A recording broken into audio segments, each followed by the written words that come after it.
The incubator academy में मैं मुकेश रणवा आपके साथ में समसामयिक घटनाओं को लेकर पेश हुआ हूँ। हम विगत 12 महीने की समसामयिक घटनाएं जो एग्जाम की दृष्टि से महत्वपूर्ण रहेगी उनको हम आपके बीच में करीबन 25 से 30 क्लासेज के भीतर प्रेजेंट करने की कोशिश करेंगे। और हमारी कोशिश ये रहेगी कि राजस्थान प्रशासनिक सेवा परीक्षा व अन्य महत्वपूर्ण जो परीक्षाएं हैं उनमें 70 से 80% तक कवरेज ले सके।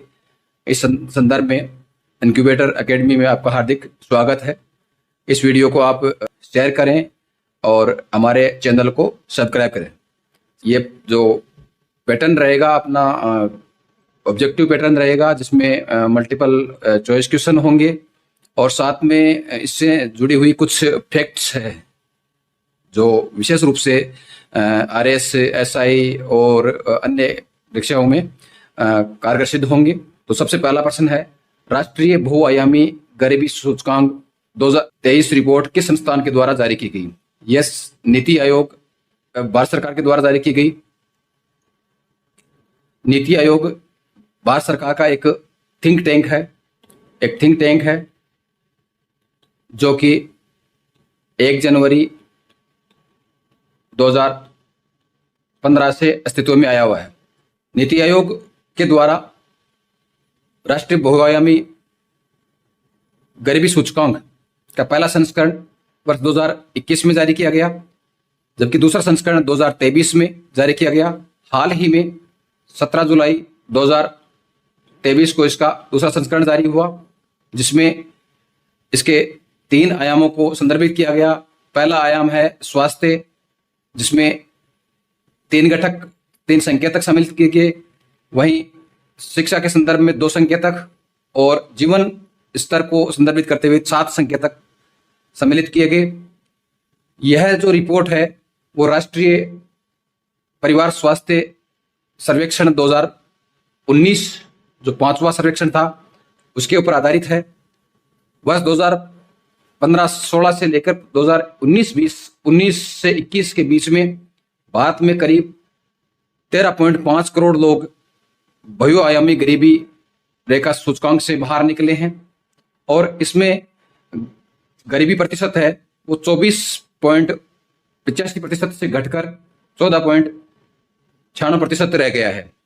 और इसमें हम यदि देखें कि कौन कौन से फैक्टर रहे, कौन कौन से कारक रहे जो इस गरीबी एमपीआई में सुधार के कारण रहे, जिसमें भारत और राज्य सरकारों की विभिन्न लोक कल्याणकारी योजनाएं रही, जैसे स्वच्छ भारत मिशन जो 2 अक्टूबर 2014 को लागू हुआ और वर्तमान में इसका 2.0 वर्जन चल रहा है, जिसका उद्देश्य जो ओडीएफ है उसको ओडीएफ प्लस के रूप में बनाए रखना है और भी अधिक सुधार करना है। साथ ही जल जीवन मिशन एक भारत सरकार की महत्वाकांक्षी योजना है, इसमें 50% राज्यांश रहेगा और 50% केंद्र सरकार का योगदान रहेगा। इसमें प्रत्येक घर तक स्वच्छ पेयजल सुनिश्चित करवाना है। साथ ही विभिन्न प्रकार के पोषण अभियान और एनीमिया मुक्त भारत मिशन, साथ ही पीएम उज्ज्वला योजना का विशेष योगदान रहा। पीएम उज्ज्वला योजना में स्वच्छ ईंधन के तहत रसोई घर तक अपने एलपीजी गैस सिलेंडर की उपलब्धता सुनिश्चित करना उसका लक्ष्य रहा। और ज्ञातव्य रहे कि गरीबी की तीव्रता है वो 47.14% से घटकर 44.39% रह गई है। और इसमें विशेष रूप से ग्रामीण गरीबी जो सूचकांक है उसमें काफी अच्छा सुधार हुआ है। विशेष रूप से देखा जाए तो ग्रामीण गरीबी में 32.59% से घटकर यह 19.28% रह गई है और इसी अनुरूप शहरी गरीबी में भी सुधार हुआ है। अगले क्वेश्चन की ओर बढ़ते हैं। देश की पहली हाई स्पीड टेस्टिंग ट्रैक कहां बनेगा? यह सांचौर, सांभर, अलवर या बीकानेर? तो आपका उत्तर होगा सांभर। सांभर देवयानी तीर्थ के रूप में प्राचीन ऐतिहासिक महत्व रखता है। साथ ही सांबर साल्ट नगरी के रूप में न केवल राजस्थान बल्कि संपूर्ण भारत में अपना स्थान रखता है। यहाँ देश का 8.6% के करीब नमक उत्पादन होता है और इसमें देखा जाए तो 59 किलोमीटर लंबा ट्रैक बनेगा जो कि सांबर के गुड़ा साल्ट नामक स्थान से ठटाणा मीठड़ी नामक स्थान तक जाएगा। और इसमें देश की हाई स्पीड ट्रेनें जिनकी गति 200 किलोमीटर पर आवर रहती है, उन ट्रेनों का टेस्टिंग होगा, जिसमें विशेष रूप से देखा जाए तो यह इस जो भारत की एक महत्वाकांक्षी ट्रेन वंदे भारत का टेस्टिंग ट्रैक है। और इसमें भारत सरकार का करीबन 819 करोड़ रुपए खर्च होगा और उम्मीद है कि मार्च 2024 तक यह कार्य पूर्ण हो जाए। अगला क्वेश्चन, वनडे वर्ल्ड कप 2023 कहाँ आयोजित होगा? इंग्लैंड, ऑस्ट्रेलिया, भारत या यूनाइटेड स्टेट ऑफ अमेरिका? तो आपका उत्तर होगा सी ऑप्शन, भारत। भारत में 2023 का world cup, one day world cup आयोजित होगा, जिसमें यह 5 अक्टूबर 2023 से 19 नवंबर 2023 तक करीबन 46 दिन तक संचालित होगा। ध्यातव्य रहे कि इसमें दुनिया भर की 10 टीमें हिस्सा लेगी और भारत मेजबानी के लिहाज से देखा जाए तो चौथा अवसर होगा जिसमें भारत मेजबानी कर रहा होगा। 1987 में पहली बार मेजबानी रही, जिसमें संयुक्त मेजबानी रही। 1996 और 2011 में 3 बार की जो मेजबानी रही वह संयुक्त मेजबानी रही। संयुक्त मेजबानी का तात्पर्य 2 या 2 से अधिक देश इसमें आयोजन करता रहे।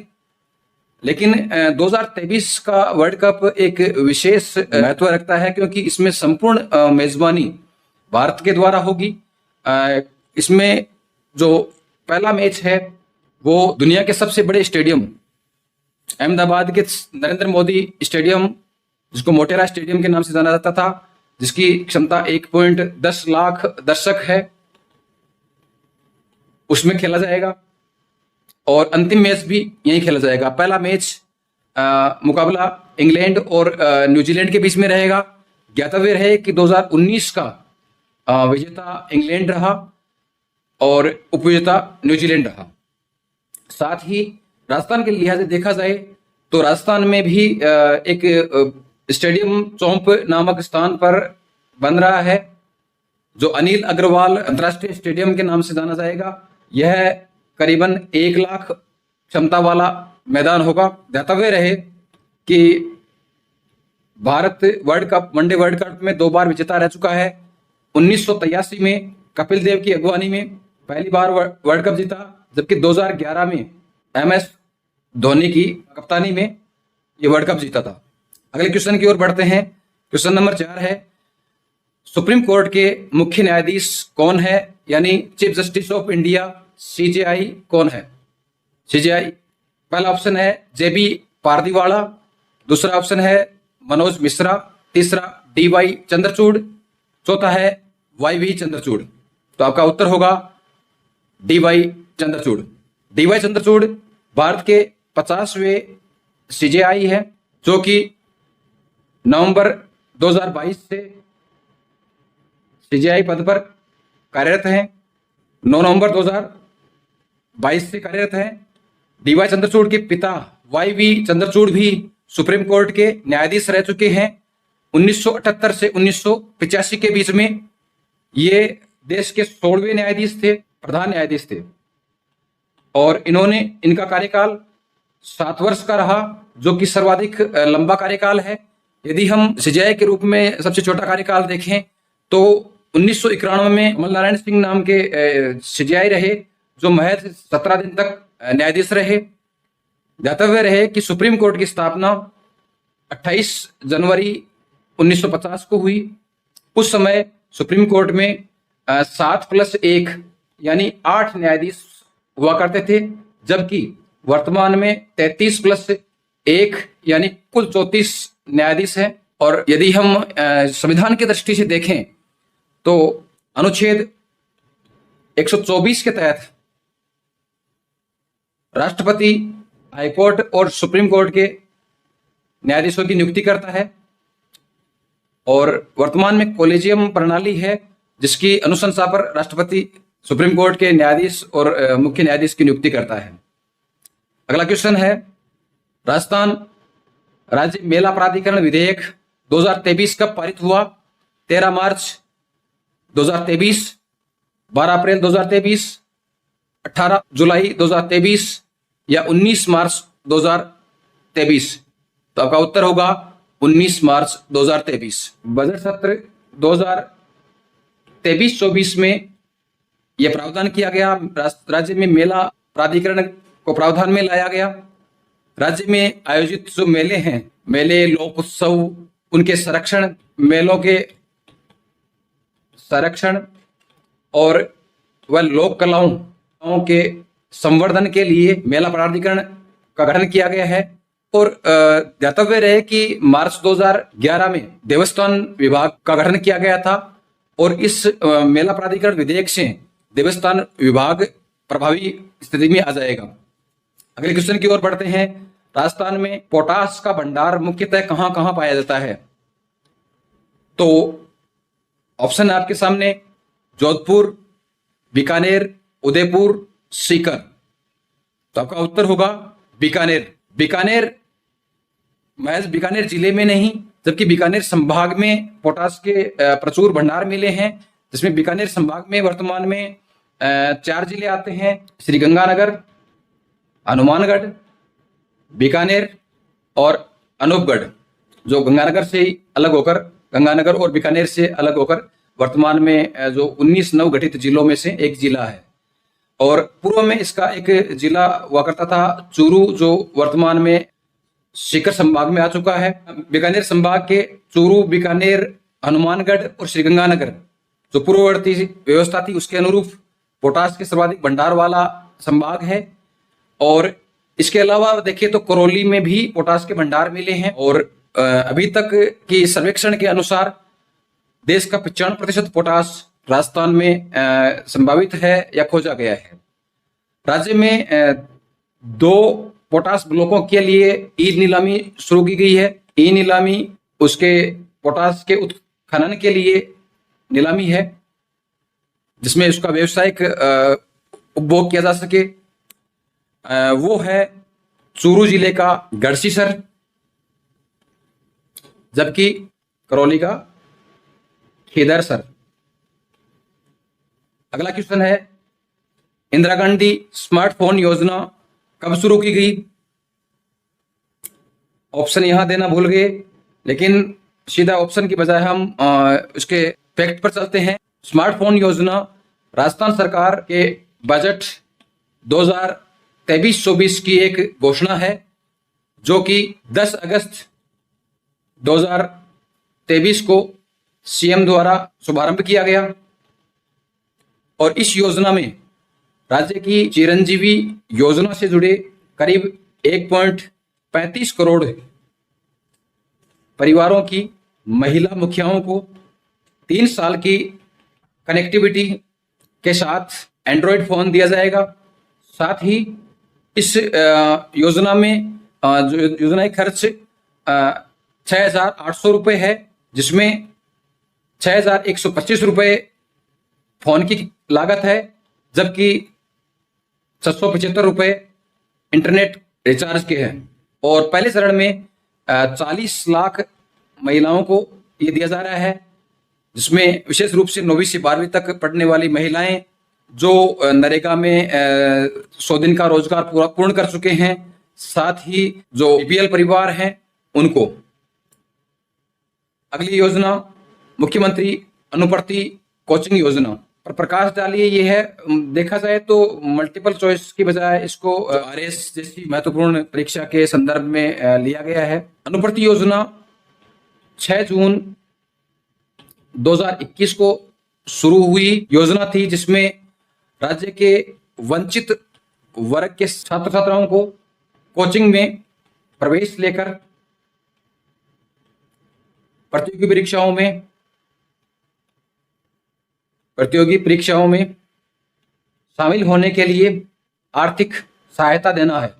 पूर्व में 2022-23 में 15,000 विद्यार्थियों को इस योजना का लाभ दिया जा रहा था, लेकिन बजट घोषणा 2023-24 में इसके दायरे को बढ़ाकर 30,000 कर दिया गया है। ज्ञातव्य रहे कि इस योजना की पात्रता SC, ST, OBC, SBC, EWS आदि विभिन्न वर्गों के जिनकी वार्षिक आय 8 लाख रुपए से कम हो, या राजकीय कर्मचारी जो L11 तक के वेतनमान का लाभ ले रहा हो, वो पात्र होंगे। इसमें मुख्य रूप से विभिन्न प्रतियोगी परीक्षाएं जैसे RS, IAS, REET, NEET, JEE साथ के साथ में अन्य प्रतियोगी परीक्षाएं सम्मिलित की गई है और सभी वर्गों को अपने वर्गों अनुसार प्रावधान किया गया है। अगले क्वेश्चन की ओर बढ़ते हैं। अमृत भारत स्टेशन योजना में कितने रेलवे स्टेशनों का पुनर्विकास होगा या मॉडिफिकेशन होगा? 576, 1275, 839, 1000। तो इसमें आपका उत्तर होगा 1275, 1275, जिसमें पहले चरण में 508 रेलवे स्टेशनों का चयन होगा और इन 508 में से राजस्थान के 55 रेलवे स्टेशन सम्मिलित हैं और कुल जो 1275 है उनमें से 82 रेलवे स्टेशन राजस्थान के होंगे, जिनका क्रमबद्ध विकास किया जाएगा। इन रेलवे स्टेशनों पर बेहतरीन सुविधाएं होगी, साथ में सुरक्षा पैमानों को दुरुस्त किया जाएगा और डिजिटलाइजेशन की ओर प्रयास किए जाएंगे। ज्ञातव्य रहे कि यह योजना 6 अगस्त 2023 को शुरू हो गई और रेल मंत्री अश्विनी वैष्णव द्वारा इसका शुभारंभ किया गया। अगला क्वेश्चन है, नाइजर में तख्तापलट कब हुआ? नाइजर एक अफ्रीकी देश है जिसमें वर्तमान में राजनीतिक अस्थिरता के चलते इसका तख्तापलट हुआ है। 30 मई 2023, 26 जुलाई 2023, 30 जून 2023, 26 जून 2023। तो आपका उत्तर होगा 26 जुलाई 2023 को। वर्तमान राष्ट्रपति मोहम्मद बेजोम को अपदस्थ किया गया। वहां की सैन्य कमांडर अब्दोस हमाने तियानी के द्वारा तख्तापलट करते हुए सत्ता काबिज कर ली गई। ज्ञातव्य रहे यहाँ लगातार राजनीतिक अस्थिरता थी, लोगों में अविश्वास था, बेजोम पर दबाव था, सुरक्षा व्यवस्था भी बिगड़ रही थी, स्वास्थ्य जो शासन व्यवस्था भी बिगड़ रही थी और वहां के सैन्य जो प्रबंधन है उसका प्रतिबंधन कर दिया गया था।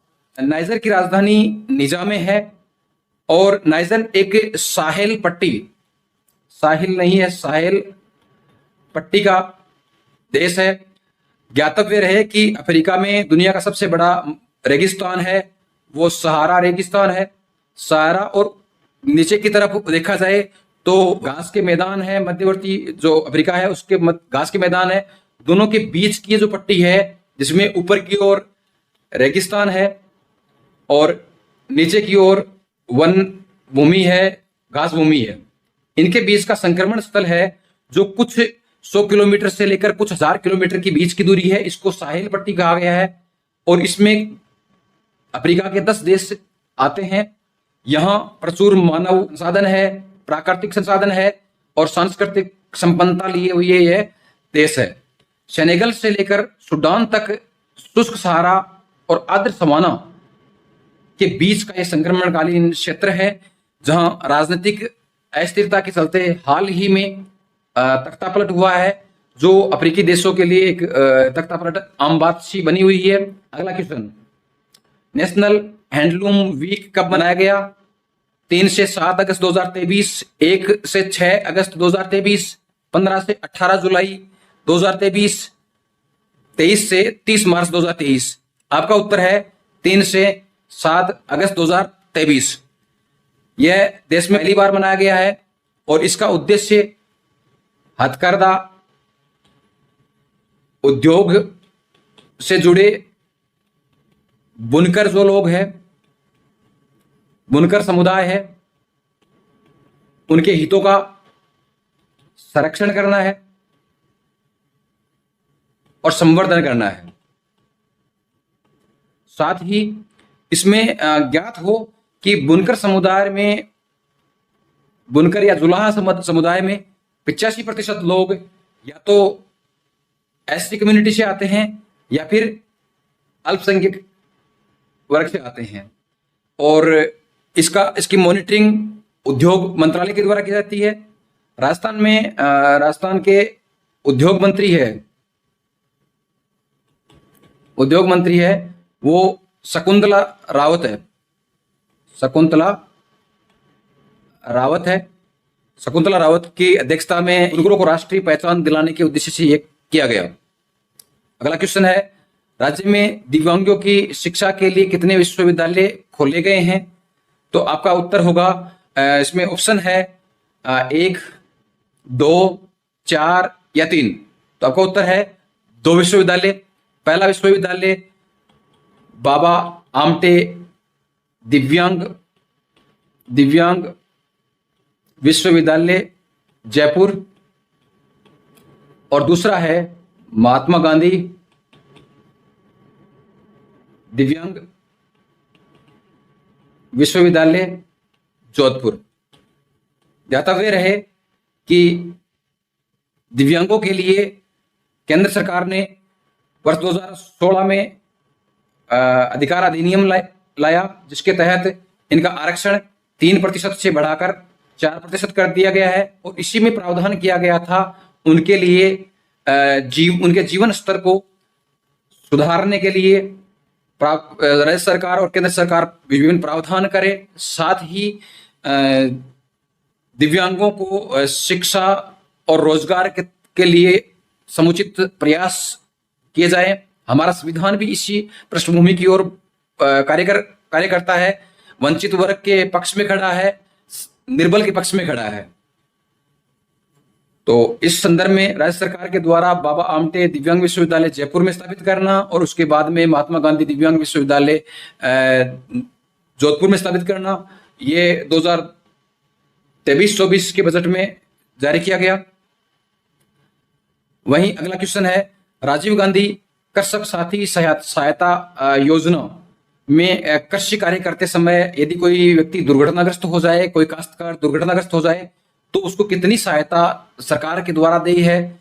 1 लाख रुपए तक, 5 लाख रुपए तक, तीसरा ऑप्शन है 25 लाख तक, चौथा है 2 लाख तक। तो आपका उत्तर है 2 लाख रुपए तक। कृषि कार्य करते समय यदि किसी को मृत्यु हो जाए या फिर अंग भंग हो जाए, तो ऐसी स्थिति में 2 लाख रुपए तक की सहायता राशि दे है, जो 5,000 से 2 लाख तक है।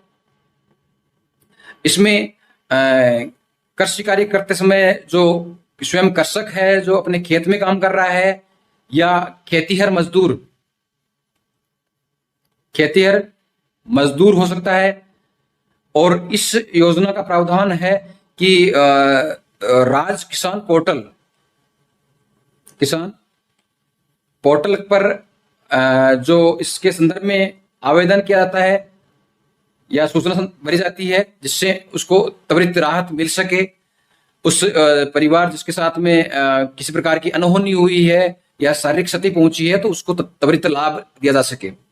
अगला क्वेश्चन, देश का दूसरा सबसे बड़ा express way Amritsar Jamnagar express way कितना लंबा है, उसकी लंबाई कितनी है?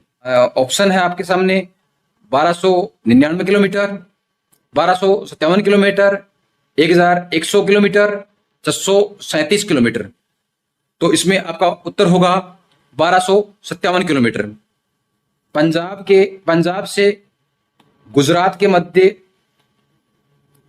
जाने वाला यह Amritsar Jamnagar express way 1257 kilometre लंबा है जो कि 4 राज्यों से होकर गुजरेगा, पंजाब, हरियाणा, राजस्थान और गुजरात।